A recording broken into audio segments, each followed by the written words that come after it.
This is Jim Bob, and you're listening to the Pantheon Podcast Network.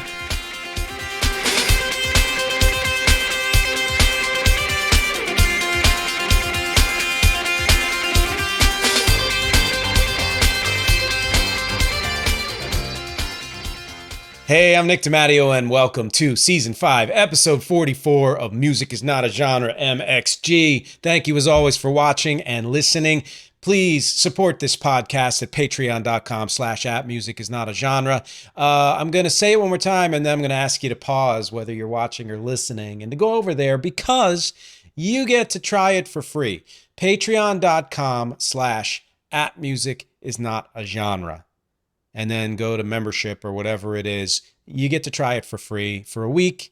And then after that, it's as little as $5 a month. And the free period gives you a chance to see what I'm doing over there, why it's important to support, and what you get as well, and all the fun conversations we can have, and all of that.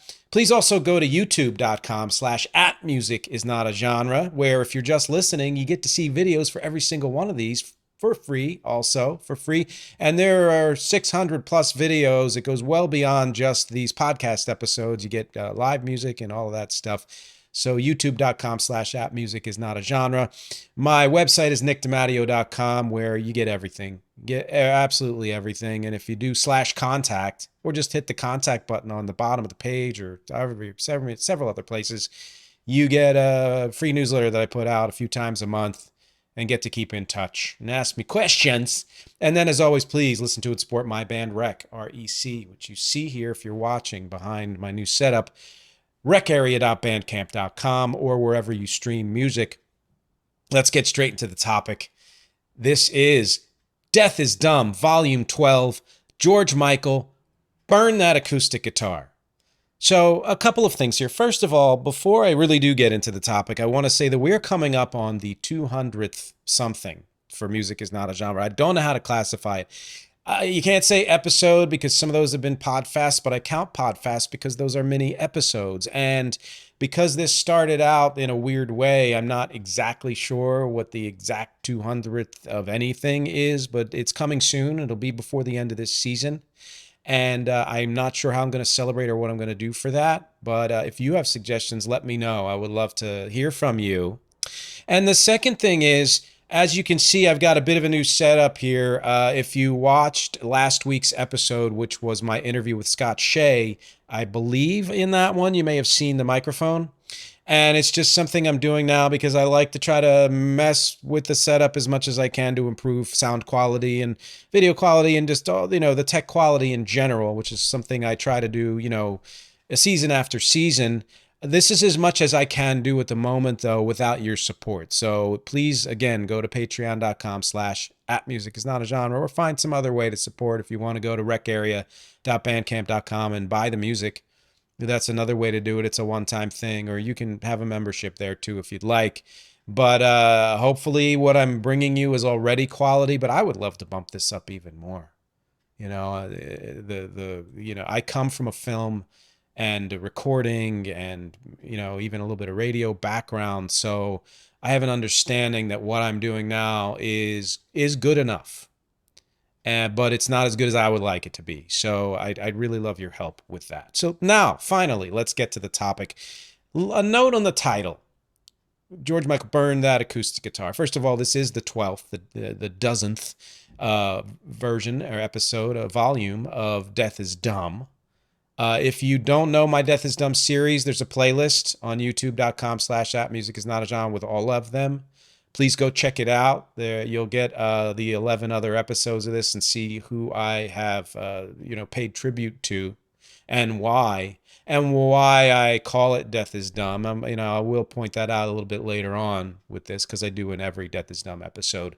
But the Burn That Acoustic Guitar part, it's important because there is a point that I'm going to make later on, and I will allude to it here and there, but I'll make it a larger point towards my conclusions that has to do with what it means to be a singer-songwriter and the difference between the kind of image and iconography and even the genre restrictions that the term singer-songwriter puts upon artists or in the heads of fans.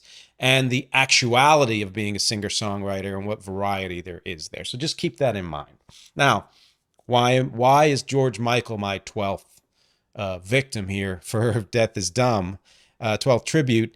Well, here's something interesting. I, of course, grew up with George Michael, and I'll talk a little bit about that as I go through the history and then the discography. But I can't say he was super on the radar for being a Death is Dumb candidate, even though I recall when he died at the end of 2016, thinking, wow, that's too young and it's a tragedy and all of that.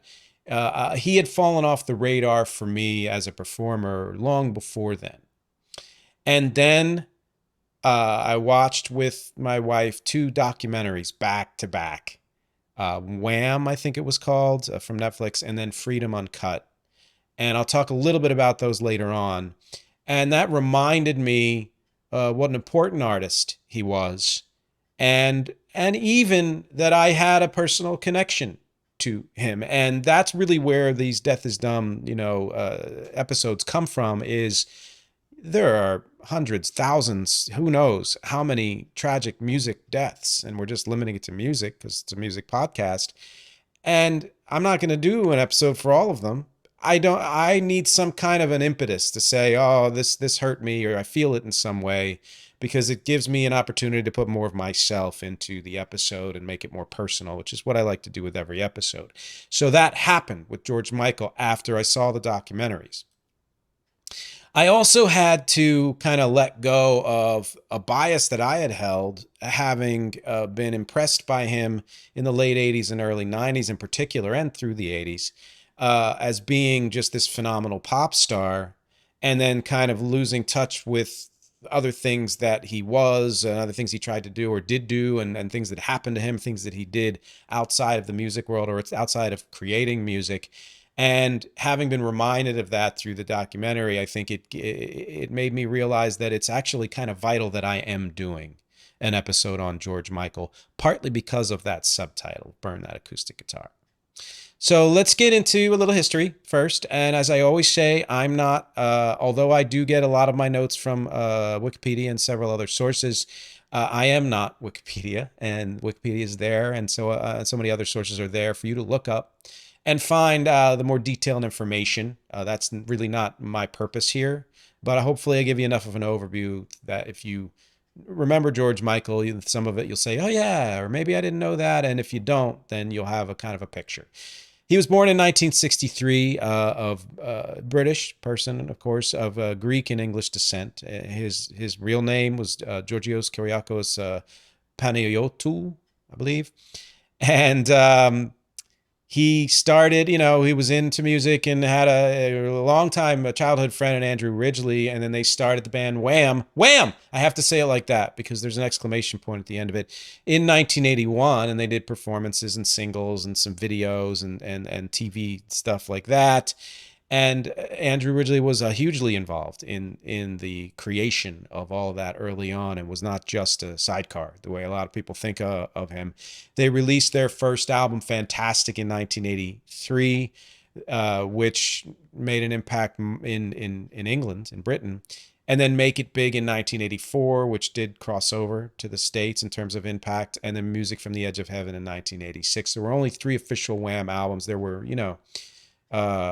the greatest hits and all this, the posthumous or whatever, post Wham releases. Those last 2 albums were huge hits. George was always of a mind to be a solo artist from the very beginning, and Andrew knew that. And in fact, one of the things that the documentaries pointed out, the first documentary, was that he wasn't bitter about it. He was aware of it and was okay with it, and was fine with the course that Wham had run and all the other things. And so through the process of him building to a solo career in which he, had Careless Whisper released under his name only in 84, and A Different Corner in 86 released under his own name. He also did a duet with Aretha Franklin in 1987, I Knew You Were Waiting for Me. I always remember that song. That was the first of many, many duets, and I'm going to go into some of those duets later on, unless you count 1984's Band-Aid, Do They Know It's Christmas, which, it's technically not a duet, because there were how many people? A couple dozen performers in that. If somebody wants to read off a list to me, I'd love that we've done that song. My band has done that song live, and it's been fun. And I've done some of the George Michael stuff, some of the stuff that Sting sang, some of what Simon Le Bon sang, and then what Bono sang, or some of my parts. It was really fun. But that all led up to his solo smash debut, Faith, in 1987, which I'll talk about when I do the discography. And then Listen Without Prejudice Volume 1 in 1990, both of which are just absolute masterpieces. Faith, which you see here, if you're only listening, I'm holding up the CD. It's not the first time I've shown it. I believe it was one of the first or second episodes I did where I was featuring a CD from my collection. And that's because this is the first CD I ever bought. I believe followed pretty quickly by Cloud 9 by George Harrison. But and then a bunch of others. There was a jazz album I got, Compact Jazz it was called. And I have featured a bunch of those on previous episodes. But this album influenced me a ton. And it's the first mention, or second mention I'm going to make of this, and I'll get into it more later, but it showed me, among other things, that you can be a singer-songwriter and not need to sound like Mr. or Ms. Acoustic, which great. I love some of that stuff. James Taylor, Jim Croce, all the great, Gordon Lightfoot, Carole King, Carly Simon, whatever. But that's the genre trope. It's the cliche. It's the restriction. There are plenty of other singer-songwriters that don't exist in just that sonic world, and that's important. And again, I'm going to unweave that as the episode goes on, especially in my conclusions. Subsequent to Listen Without Prejudice Volume 1, he did the live duet with Elton John, Don't Let the Sun Go Down on Me, which was a smash hit. And that was a huge duet, and really the last thing I remember hearing from him in any significant way until I revisited his music recently. I heard like whispers of other of his singles through the 90s, but really, nothing as much of an impact as that. Don't Let the Sun, which again was another duet. And let's talk about some duets he did. Let's take a break from the history. Other duets that he did, and I'm not talking about the live ones. He had a ton of live duets that there are records of. You can go to YouTube and find them, or wherever else. Some of them may have been subsequently released on an album or what have you, but that's not what I'm talking about. I might mention one or two, but it's the actual duets that are on record, that are recorded. He did one of his first duets, even before Elton John, post Wham, exclamation point, was for Andrew Ridgeley's solo album, the song Red Dress in 1990. He did a duet in 96 with Astrid Gilberto, which of course, if you know Jobim and the Bossa Nova and all that, she just recently died as of this recording in August 2023, fairly recently, in 1996, which is the same year as his one of his albums, older, which I'll talk about later. And there was a lot of influence of that type of music on that album. So maybe one of the reasons, why he duetted with Astrid Gilberto. In 1999, he did a duet with Mary J. Blige, the Stevie Wonder song As. And then let's talk about one live thing he did, which was in 2000. He did a live version of Freedom 90 with Garth Brooks for the Equality Rocks concert. And I'm mentioning this primarily because Garth Brooks is in the news now for being pro-equality, and how much that goes against the grain of, unfortunately, a lot of country music fans, though not as many country music artists. I believe the artists have been shown to be way more diverse than most of the country music fans, although that could hopefully be a stereotype. And if you're a country music fan who's also super progressive, please hit me up. Let me know. 2005, did a duet with Ray Charles on Ray Charles' Duets album, which was recorded, of course, before that, because he died in 2004 and was released posthumously. In 2006, he did a duet with Tony Bennett on Tony Bennett's Duets album, one of them, who also just recently died. 2008, was recorded earlier, but it was released in '08. He did a duet with Paul McCartney, a song "Heal the Pain," which it was a cool duet in that when that song came out on Listen Without Prejudice, it was said to be McCartney-esque.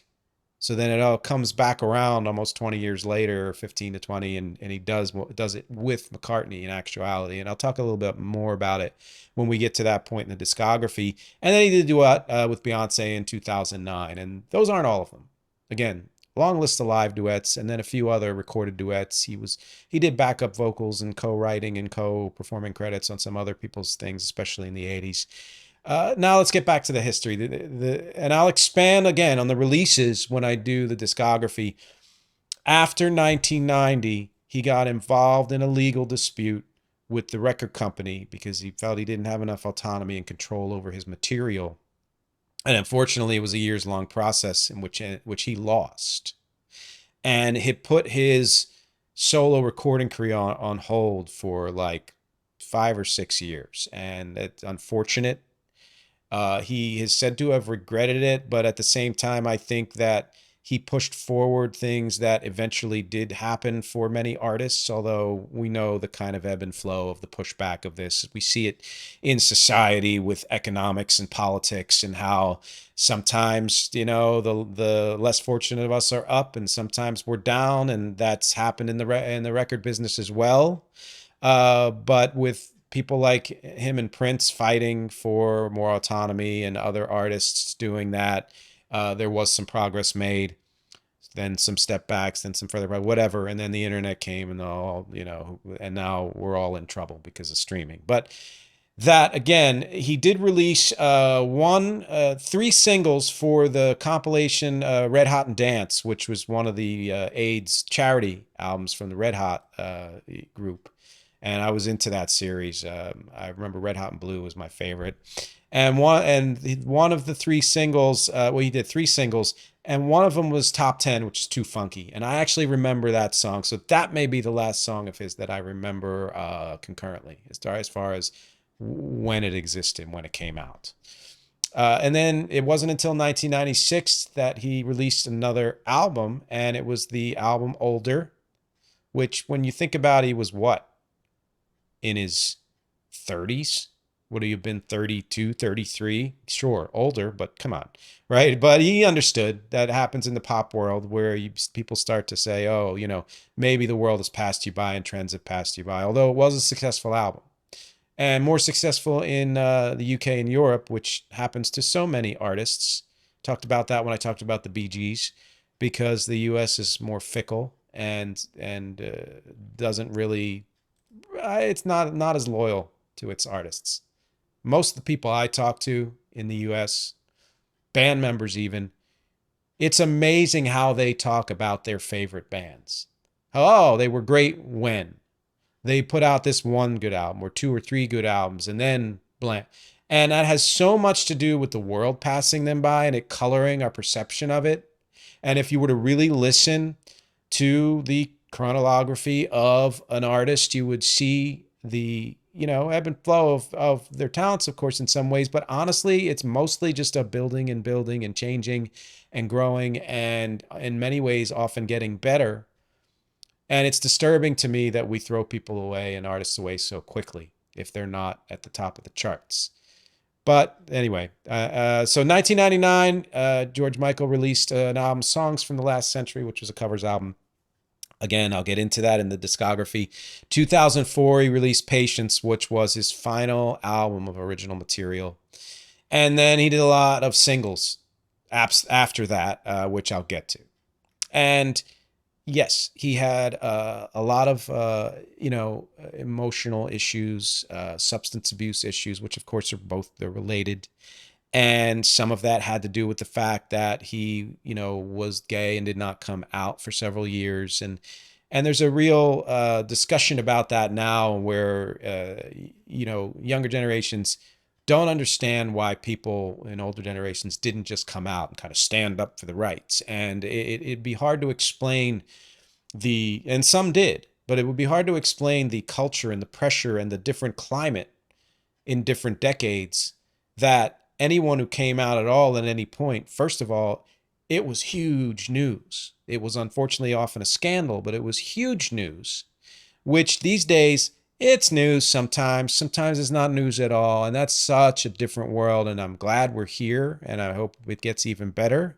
But let's not forget how hard it was. And then so the pressure that put on him, among other things, significant deaths, death of his first significant lover and the death of his mother, et cetera, et cetera.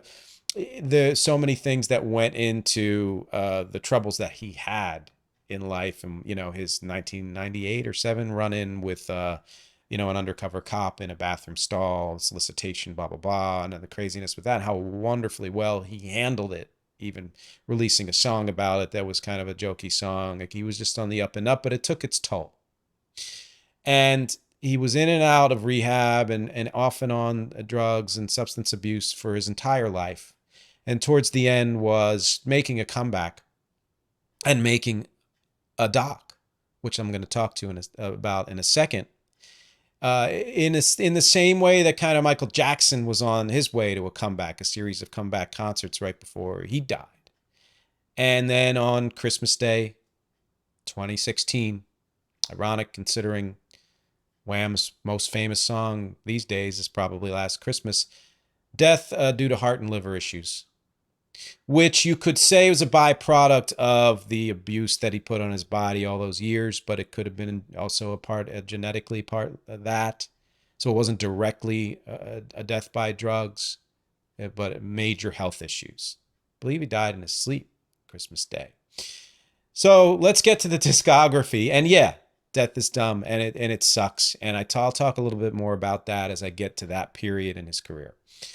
As far as the discography goes, I'm going to start with Wham! Because I feel like that's where he started, and it's significant. It's important. First Wham album was fantastic in 1983. Honestly, an amazing debut that had really no impact in the United States, but pretty darn impactful in the UK. Really launched their career. And it has such a distinct early 80s sound, which is so different from the mid and late 80s sound. And I love that sound, and it still has hints of 70s disco and funk. It has early style rapping on it. It was almost a shock to me to hear the full album and realize the difference between that one and Music from the Edge of Heaven.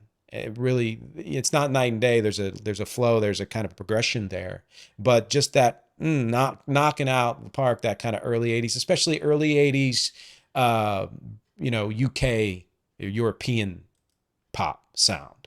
Some of the songs I like on their Bad Boys, their cover of Love Machine by The Miracles was a hit for The Miracles in 1975 after Smokey had left them. Love that song. Wham Rap. I enjoy this version, but I honestly didn't know it then. I didn't know it until they released a new version in 1986, which I'll talk about.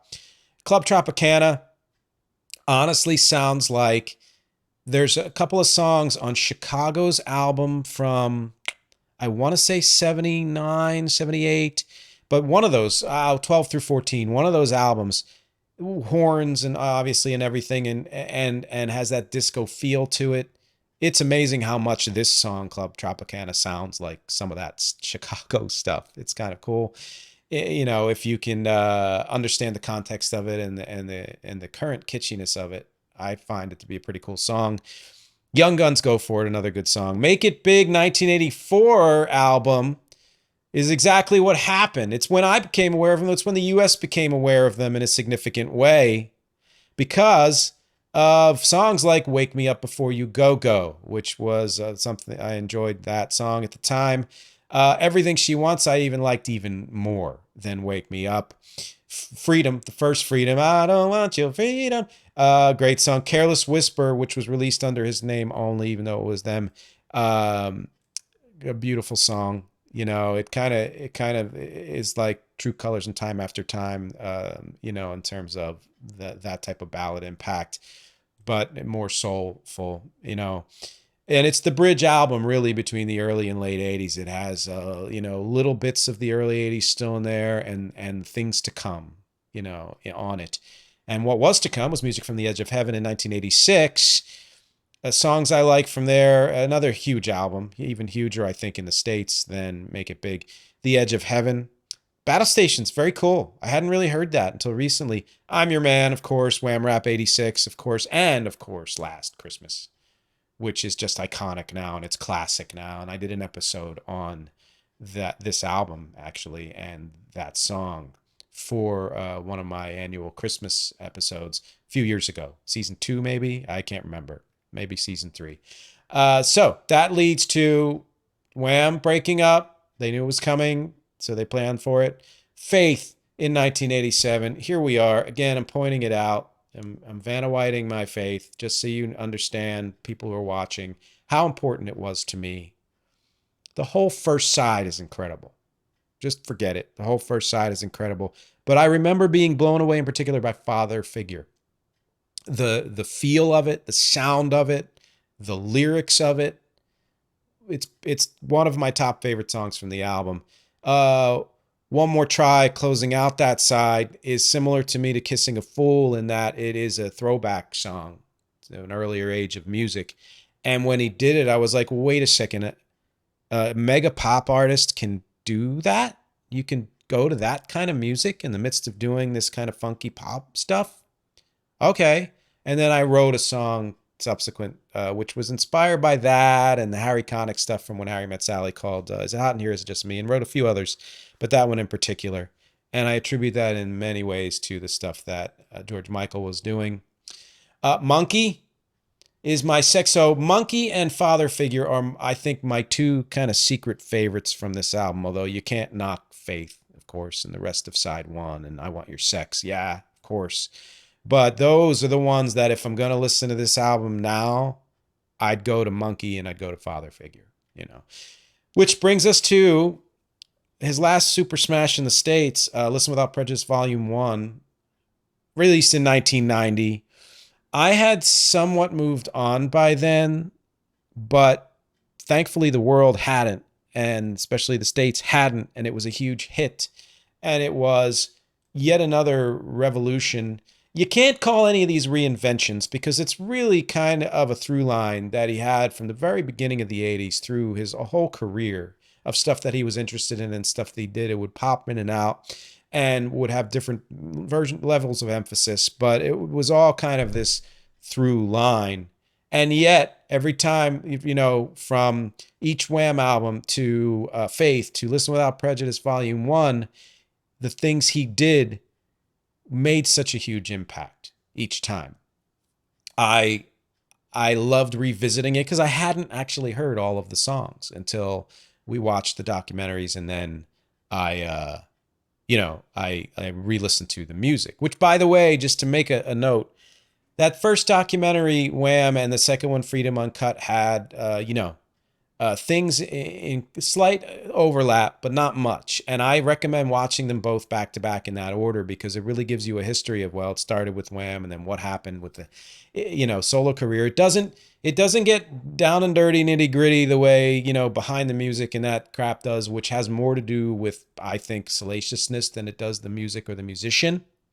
Which fine if that's what you're into, but but it does give you a great history, focusing primarily on the music and the career things and some other stuff like that, both back to back, and I mean, look, Freedom Uncut was produced by George Michael before he died and then completed by obviously other people. So it's not going to be this tell all. That's not what his intention was.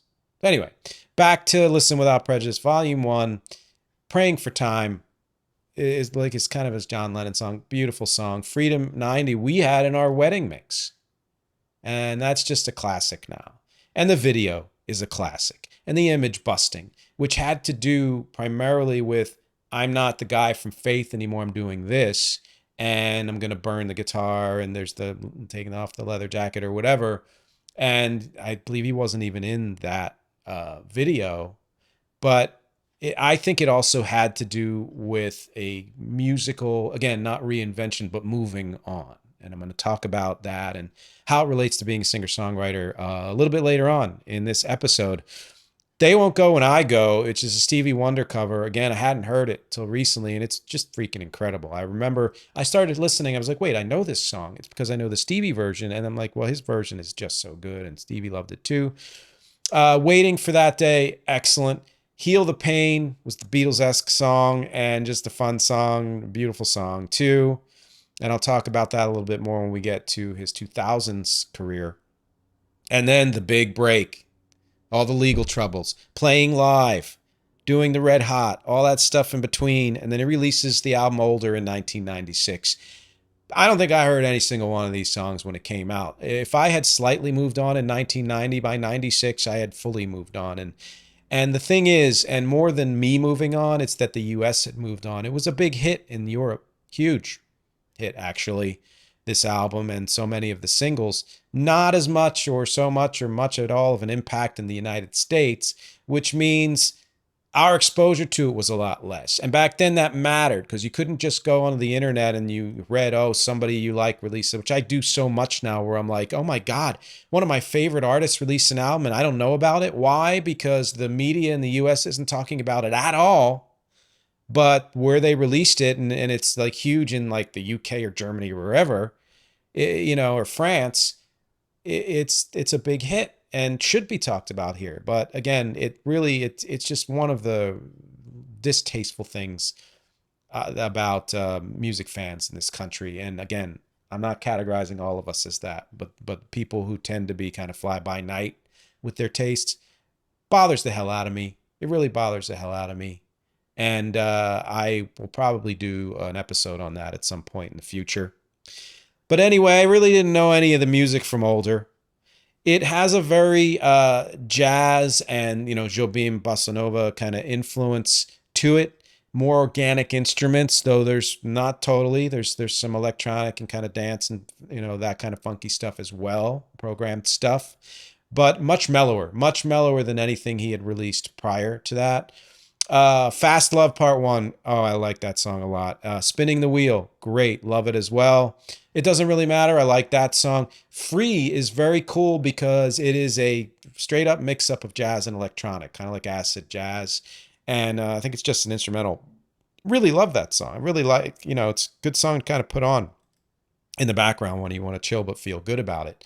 And then a couple of years later, the only reason I'm mentioning, ladies and gentlemen, the best of George Michael from 1998 is because there were two singles from that, Outside and As. As was the Mary J. Blige duet, the Stevie Wonder song. And Outside was his funny commentary on him being solicited by a policeman and arrested or whatever.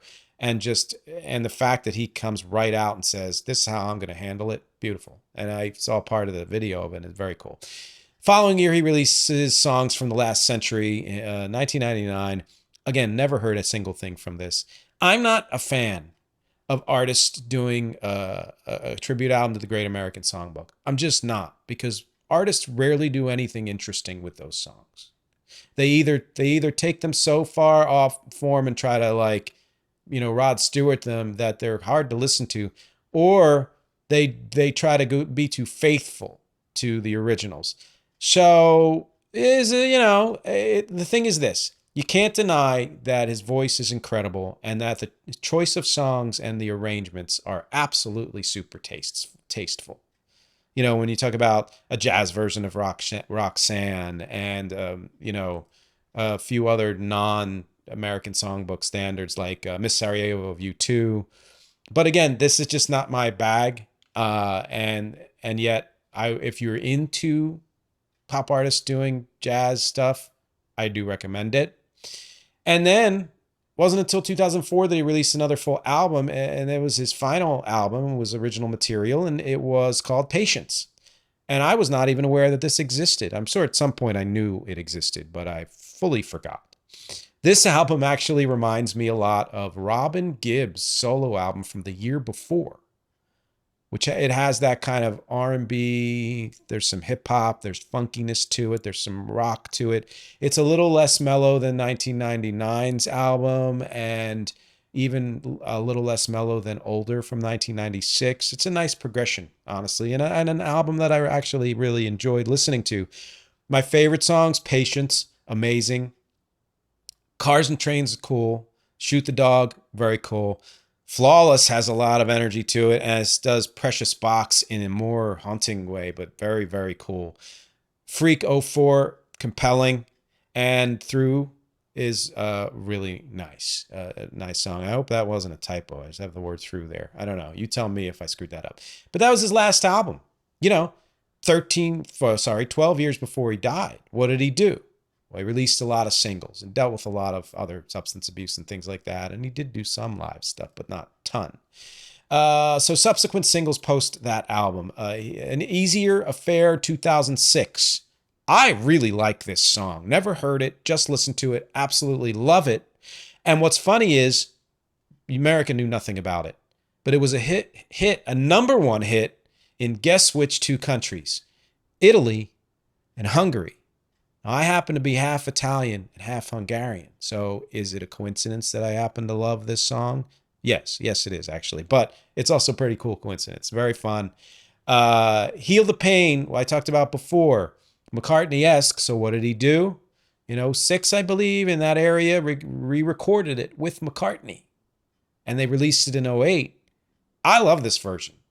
Not just because I like the production values of '08 better than the production values of 1990, but also because McCartney's a part of it. And there's a lot of energy and life to it, as much as there was in the original. Just freaking awesome. Another one I can't believe I didn't know about, although, again, the States. He did a cover of New Order's True Faith in 2011 and made it kind of an electro ballad thing that is just really fucking cool. Really, really cool version and a worthy cover of that New Order song. And then the last one, it was 2012's White Light. I believe there were others that were released in subsequent. I'm not mentioning all the singles, but the ones that made an impact on me. This song, White Light, makes me just extra sad. He's dead because I love the song. It should have been some version of a hit, and maybe it was in the UK and Europe. Certainly not here. But it just shows how much life and energy Steele had in him. And this was right after he almost died. He was comatose for a while, I think the year before. And so it's him talking about, I'm still alive, I'm still making music, there's still things I want to do. And it's haunting, tragic and beautiful and amazing and just great energy. And then posthumously, Nile Rodgers, who we worked with before, released a version of a song called Fantasy, which was a B-side, not included on Listen Without Prejudice, but recorded back then, and he did a remix of it. And it's just a fucking great tribute remix. Go look up Fantasy 2017 featuring Nile Rodgers. Yeah, I think you're going to love it. And that's it. It's one of the shortest discographies I've gone through in any of these episodes. So I'm going to just jump to conclusions, as we say. And here's the thing. So why is death dumb? As I always say, because it robs us of what might have been. And when you see that in so many cases, these artists die when they're like, John Lennon, even Kurt Cobain, were getting ready to work on things that probably would have taken them in a new direction and blown us away even more. And were robbed of that, other than whatever had been recorded before they died and was released posthumously, like this, album Milk and Honey or whatever.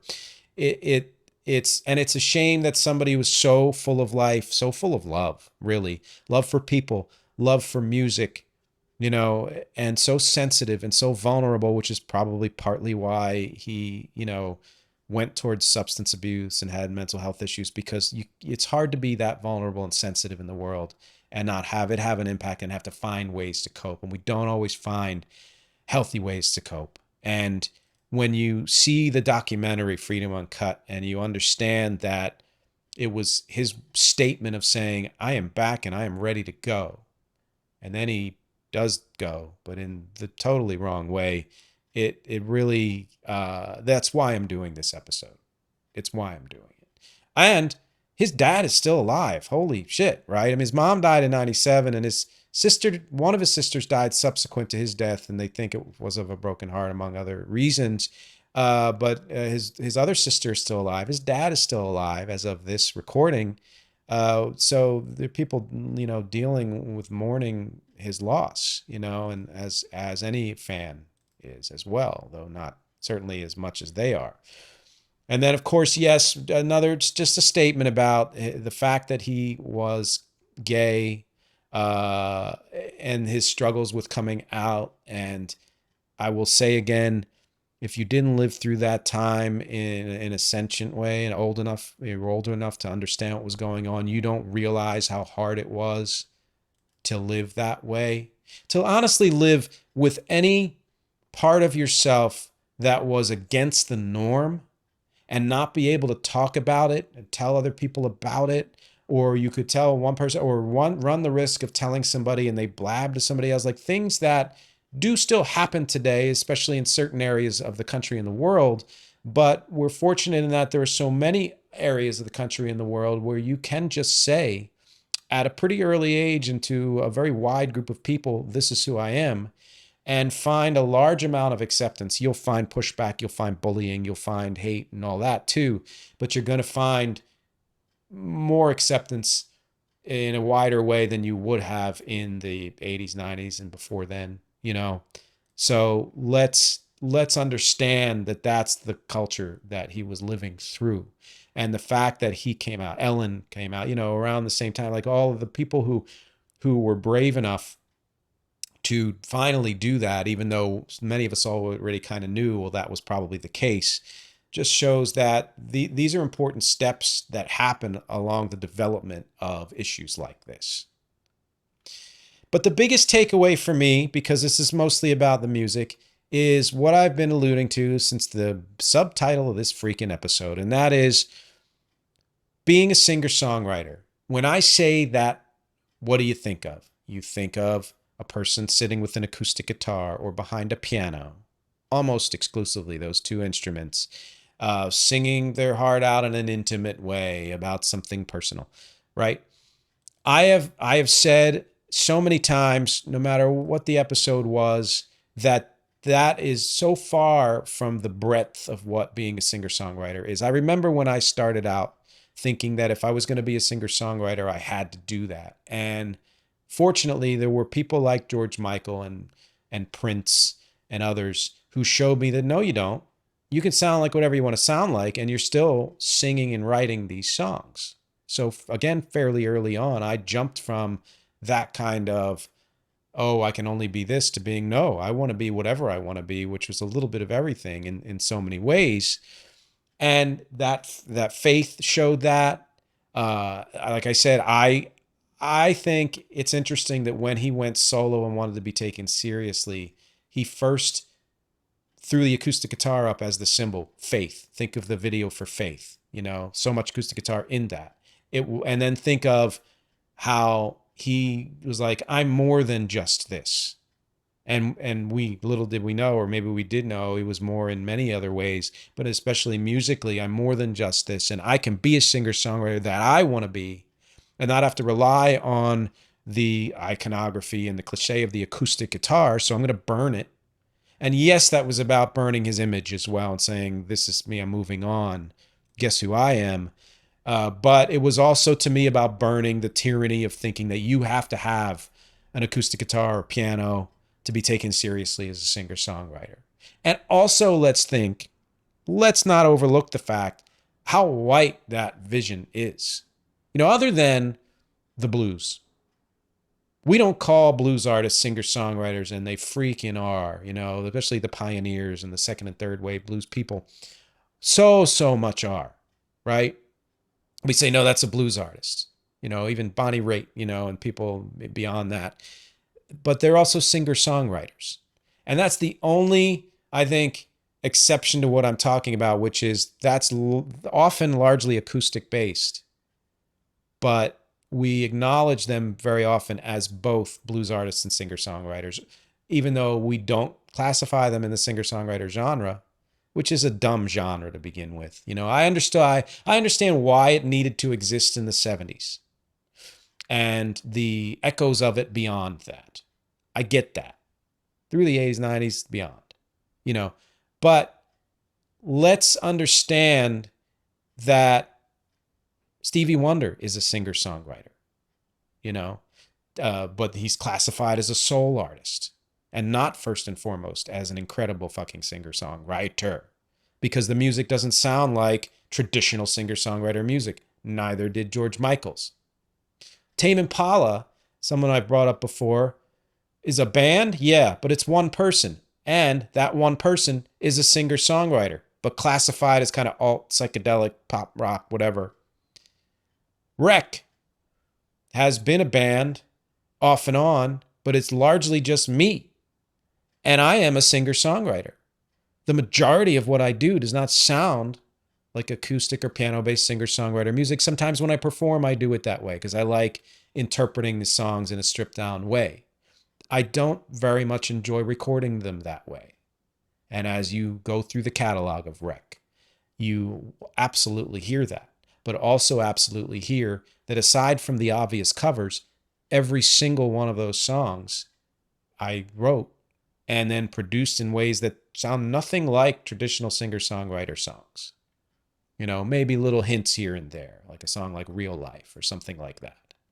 And that's just, to me, again, the music is not a genre. It just always comes to that, which includes the featured song from REC's album, The Sunshine Seminar. It's a song called Up All Day. And it is a kind of a pop, R&B, electro, soul song. And it's a love song. It has some psychedelic elements. It has some glitch elements to it. When you listen to it and you listen to the harmonies, you listen to my vocal approach, you listen to the content, you listen to the way it was produced, especially in relation to, honestly, throughout George Michael's career, there were electronic songs like this. You'll understand why I chose that. It's such a clear influence that George Michael had on that song, though I didn't know it at the time. I don't tend to always think of the influences I have when I'm doing a song, and then I'll listen back and say, oh, wow, I got part of that idea from this artist or whatever it is. I think you're going to hear that if you stick around for the next minute. It'll be featured here. And then it's featured in my playlist on YouTube, all the featured songs. It's anywhere you're streaming. There's a link there to the Bandcamp version of it. Yes, please go there and buy it if you can, but listen to it for sure. But you can find it streaming everywhere. It's called Up All Day from the Sunshine Seminar. And that's it, other than some questions I have for you, which is, were you even into George Michael and or Wham? And if not, why weren't you?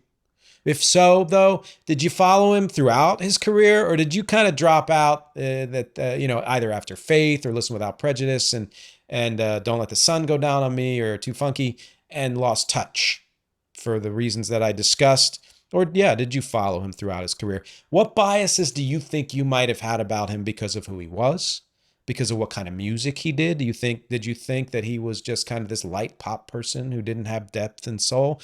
Or how he died, or the issues that troubled him, that plagued him throughout his life and career? Did you have biases based on that? If so, I urge you to revisit. And do you think he qualifies as a singer-songwriter? That's a gimme right there after the speech that I just gave. But I want to know your answer to that one in particular. I want to know the answers to all of this stuff, because as always, my objectives here are music, conversation, and connection. Thank you for hanging with me, and I will talk to you next week.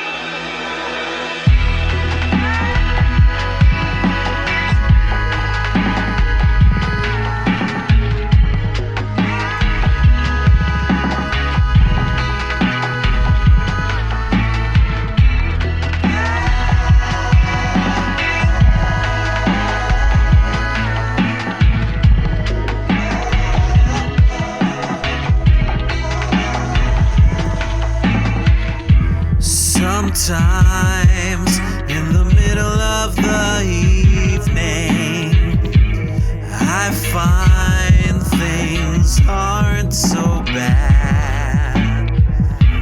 I find in the middle of the evening that you're the best thing I've ever had. My life in the middle of the evening wasn't always so serene.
in the middle of the evening is only what I want it to be. Now I find in the middle of my evenings that I'm okay with